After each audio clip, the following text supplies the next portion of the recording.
You're listening to the Home Staging Show podcast. I'm your host, Cindy Lin, founder of StageShowMart.com.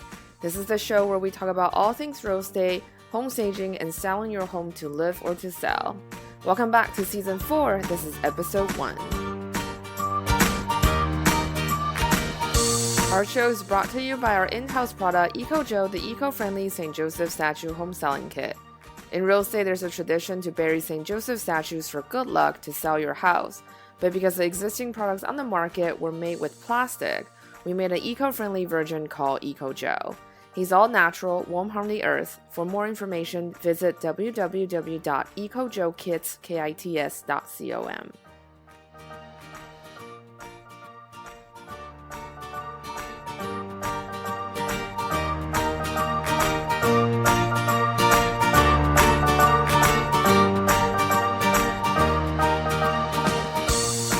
Hi guys, welcome back to Season 4. I know I'm about 2 months late in getting Season 4 off the ground, but things have been a little bit crazy while I'm traveling so much this year. It was really a lesson learned about managing my time, energy, and workflow. My life was fairly chaotic until this month, where I'm not moving as much. I'm actually not moving until September, so I'm very happy about that. So just give you an idea, so far this year, July, this is the end of July, I've moved 32 times. So with all the moving and traveling, it's been a bit crazy. So on the show today, I'm going to share some of my top tips and lessons I've learned from moving 32 times so far this year and how that applies to staging homes and selling your home to live. Before I fully get into the show, I just have a couple quick announcements and shout outs. Some of you may remember me mentioning and working on a top secret project last July. I forgot if I said this on the show or talk about it in the newsletter, but now I can finally talk about it. So for those of you who follow Holly Becker of the Decorate blog, DECOR 8 number 8 blog, her new and fourth book, Decorate for a Party, is now on pre-sale in Amazon.com. I was very lucky to assist her co-author, Leslie Shuring, on 2 shoots in Los Angeles. We shot these 2 gorgeous homes that were featured in her book. And it was really great to see how everything come together on a shoot and then behind the scenes. Also, big shout outs to those of you who have emailed me and encouraged me during the hiatus of the show. I really cannot tell you how much I appreciate your emails and your kind messages.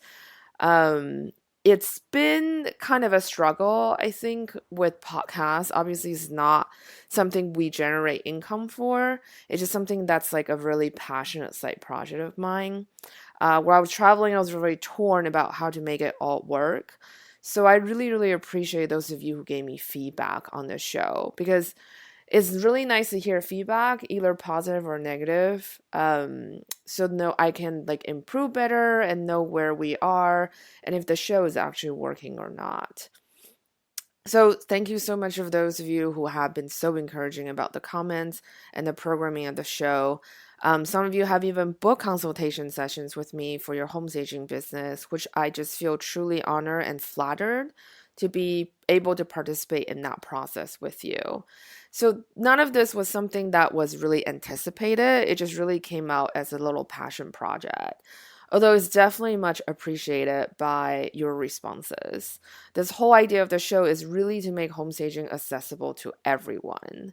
Because I was self-taught, even though I had done several home staging designations in industry, but largely when it comes to styling and running a home staging business, most of that stuff are really learned in the field or working with senior stylists and observing how they work.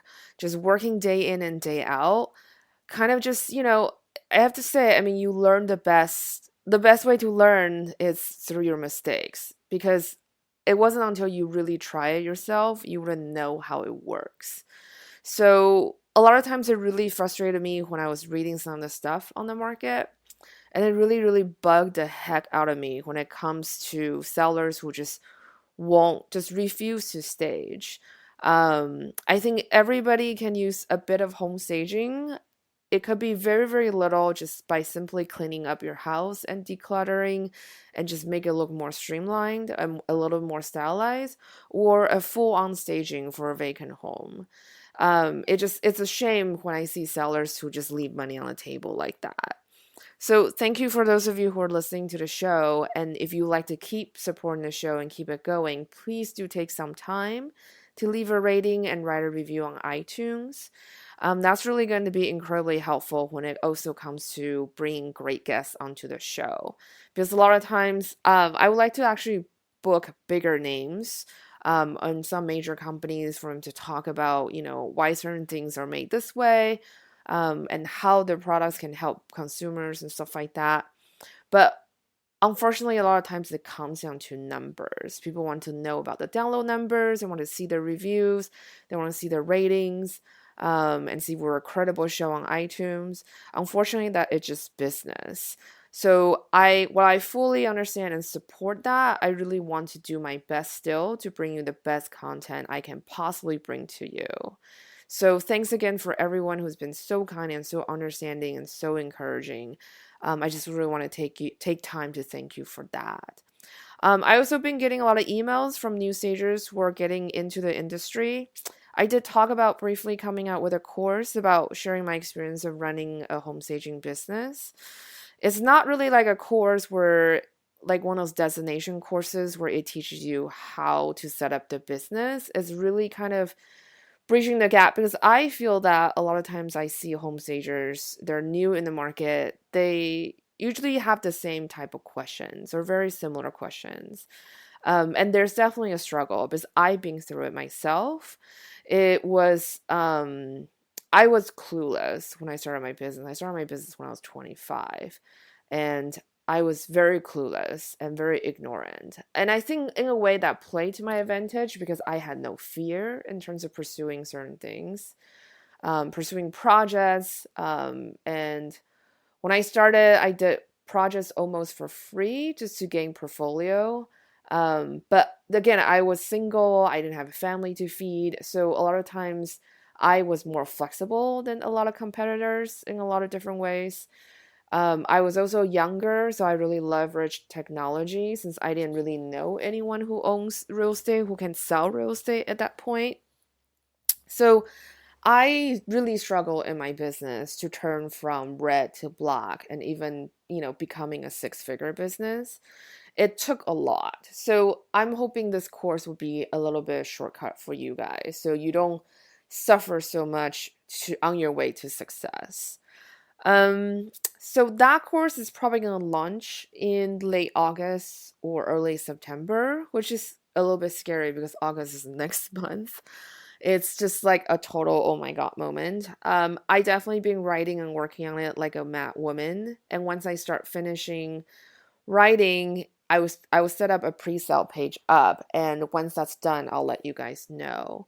If you're a new stager and have questions or things that you want me to cover in my course, please definitely shoot me an email. It's very easy. You can just go to stagemore.com, go to the contact page, and fill out the contact form from there and get in touch with me. So that's it for the announcement today, and on to today's show.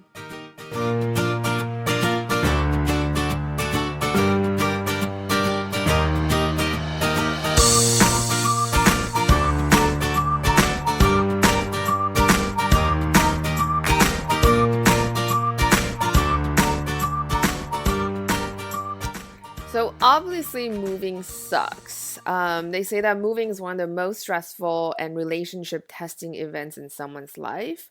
So one of the biggest lessons I've learned from this year, moving 32 times in the last 6 months, is to only have the essentials. So like I talked about in the previous episode about capsule wardrobe for the year, realistically, most of us only wear about 20% that's in our closet. I originally felt a bit self-conscious and a little bit embarrassed too, actually, about only having the same 5 shirts and 3 pairs of pants for the entire season. But now I actually love it. I basically changed all my wardrobe to black or dark colors. The great advantage of that is laundry, especially when you're traveling. When you do laundry, you don't have to separate colors because everything is dark. Super easy peasy. Having a smaller wardrobe also forces me to invest in higher quality items that I truly, truly love and enjoy wearing. If something doesn't fit me very well anymore, I just donate it. This idea can also translate to the stuff that you own. The other great advantage of having less stuff is it's less decision making and it saves actually surprisingly so much time. Because I go through a day where I have to make so many different decisions, ranging from what train I'm going to take, what bus I'm going to take, how I'm going to get to work, and stuff like that. So, whatever time I can shave off and not make any decision is a huge plus for me. This is probably one of the reasons why Mark Zuckerberg and Steve Jobs, they all have the same wardrobe. It's so that they don't have to think. It's just their uniform. They get up in the morning, they get dressed in the same thing. They don't have to think about it. So for those of you who are getting ready to move for your home sale or just to live in your home, as a general rule, I recommend having regular days to purge things from your closet, pantry, fridge, and storage spaces. Because you have stuff that just hang out in your closet or storage space, it's just eating up space. It's collecting dust and bugs and not doing you any good. Those stuff you're not using will be better off in some places like Goodwill so that someone else can enjoy it. It also gives you some tax credit back. For those of you who are selling your home, you should start packing as soon as you can and start purging items aggressively. Because if you think about it, the less stuff you have to move, it's the less effort you have to put into it, and you also save money on moving. If you come across things that you have not used for more than 1 year, then realistically you probably don't need it. If it's something like skiing gear where you only maybe ski once a year, I will actually recommend selling them and maybe just rent it because it's not worth all that awkward storage space that you have to carve out in your garage. Unfortunately for all of us, space is limited. It's not infinite. At least for the ones of you who are listening to the show. If you're listening to the show, you probably are not like a gazillionaire who just have like 10 car garages. So trust me when I say this, the smaller the space is, the more obvious you will feel this. Having only one carry-on and one checking suitcase this year for me, even adding a piece of shoes or clothing will immediately change the dynamic of how things fit in my suitcase. So I have a very, very limited space to work with. So it's the same thing when you're selling a house. When you're staging to sell, you want to be able to showcase the space as much as possible. And by wanting to achieve that result, number one thing would be to start purging of things that you no longer need. The buyers won't necessarily open your dresser drawer because they understand that's something that you're going to be taking with you when you sold the house. But they will definitely look into your storage spaces like kitchen pantry, hallway closets, all the bedroom closets, garage spaces, and crawl spaces just to see how much of their stuff can be fit into the space. So for those of you who are living while you're selling, I would really recommend paring down your living essentials as well. You don't necessarily need to do something like a capsule wardrobe for 3 months if you don't want to, but it's certainly helpful to think about stuff like that. You definitely don't need the entire house worth of stuff to live either. So when you're selling, pack, donate, recycle, and trash aggressively. This will help to make you feel less stressed as well as once you got the stuff packed. So it's one less thing you have to take care of.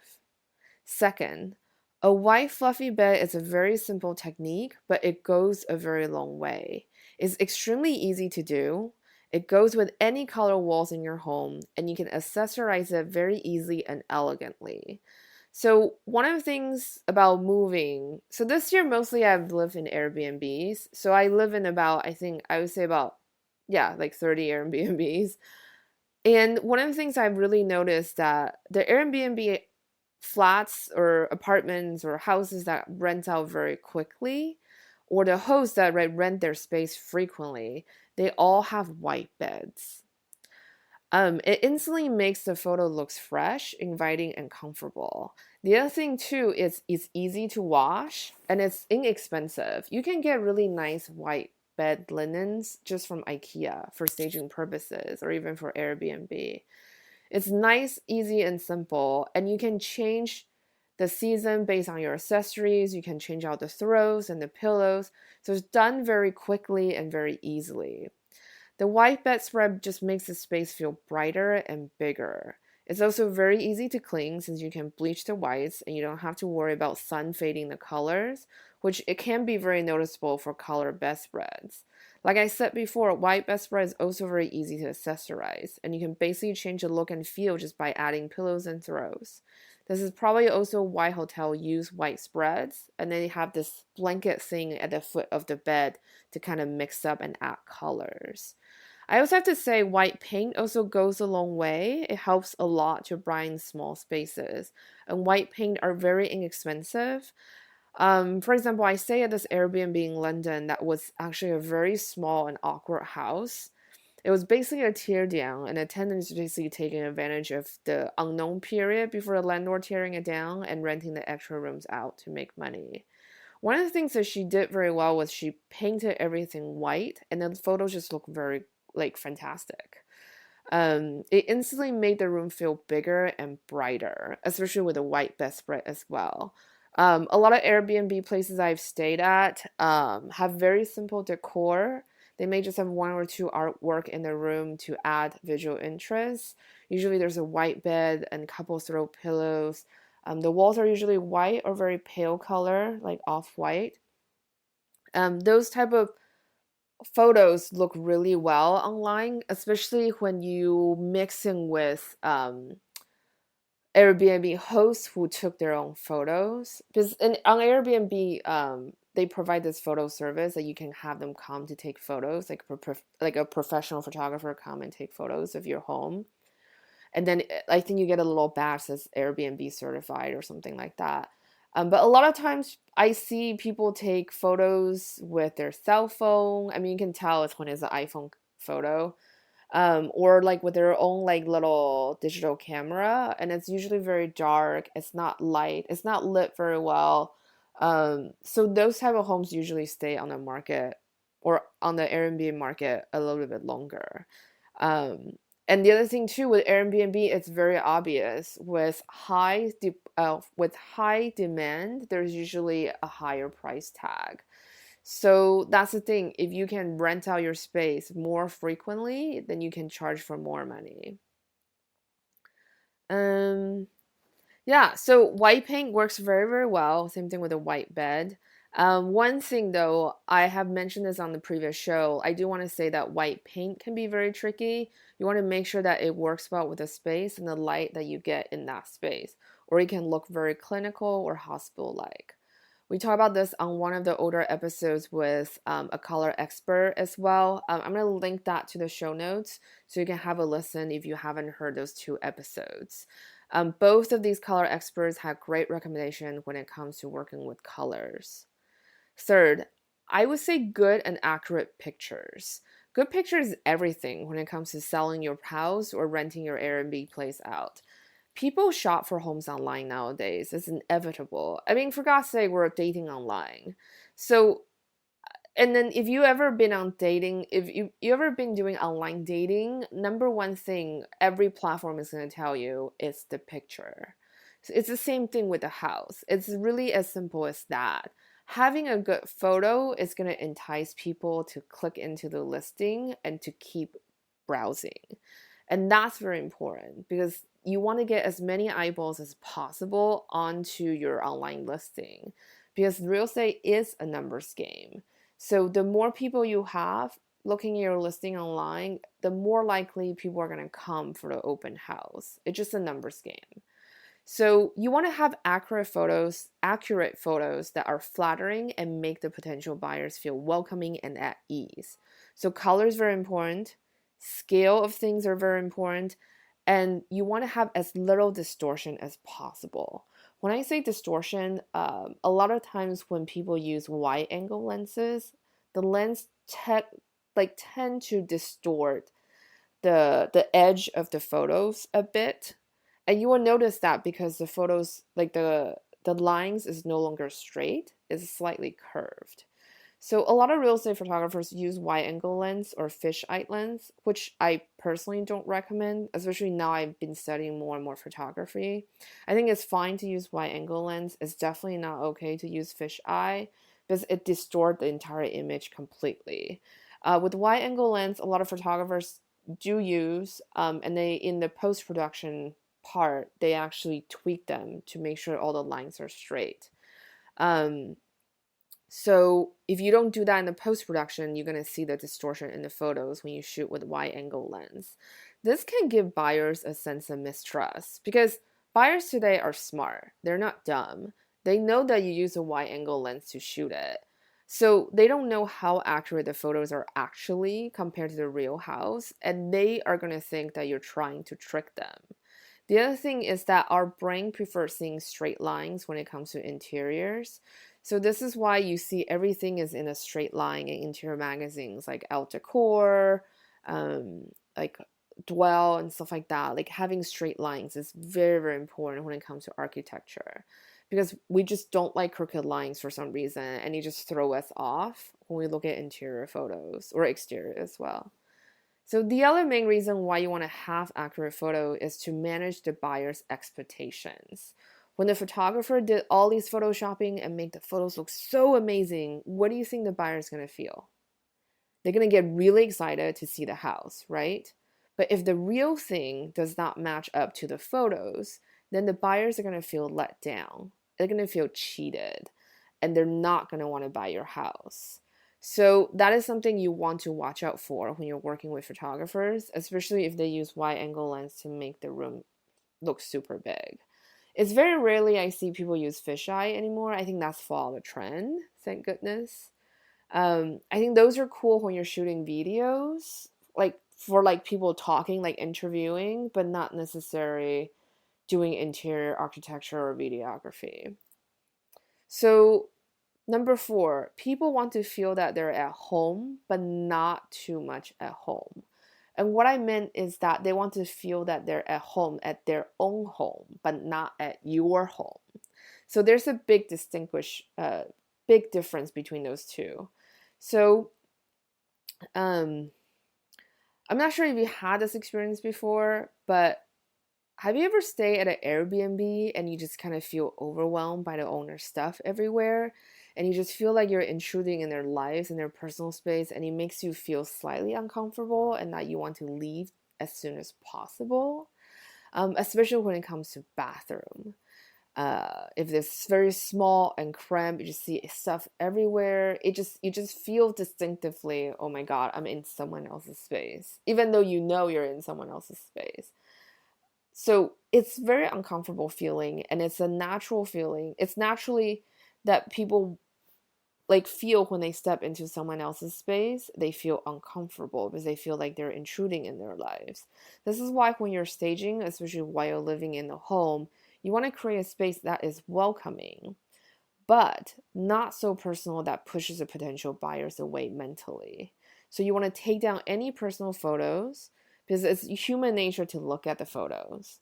When people are looking at your family photos, they're not going to be looking at your house. It's the same thing with personal art collection, especially nude photos. Things that can inspire debates like religion, politics, or even college football teams. Those are not things that are going to do well or do you any good when it comes to selling your house. At the end of the day, it is still a business transaction. You want to sell for the most profit possible. So make a rational decision when it comes to staging and picking the items that goes into your staging. If you have doubts about certain things in your home, ask yourself, is this going to add or subtract from how we show the house? Is this going to add or subtract the staging? And when I say subtract, think what will distract the buyers, divert their attention away from paying attention to your home. So things like pet odors, especially if, pets like pee in the house or whatever, those are going to have smells, especially when you're living with your pets for a long time. Those type of smell you might not even notice anymore. Really strong paint colors like blood red or neon pink, those are really hard colors. Or personal decor choices, like murals are very common. People put murals in their own home, their bath. I've seen like waterfall murals in bathrooms and stuff like that. That might be really cool and they're really great for your personal living taste. It's not necessarily going to appeal to a broad range of buyers, and it can make it difficult for buyers to see past those things and see the real potential of your home. So that's it for today's show. So thank you so much for listening. I know it's a short and sweet one. It's the first episode back, so I don't want you to you know, overwhelm you or anything. But just so you know, I'm currently looking for more guests to be on a show for season 4 and season 5. If you know anyone or want to suggest someone, please do let me know. If you enjoyed today's episode, please leave us a review and a rating on iTunes, SoundCloud, or Stitcher. It's only going to take you a few seconds to do so, but this will help keep us going and keep the show going. As usual, feel free to ask any questions on the show notes or in our private Facebook group. You can find the show notes by going to our website at www.stagefloor.com/podcast. That's it. Have a fantastic week and happy staging.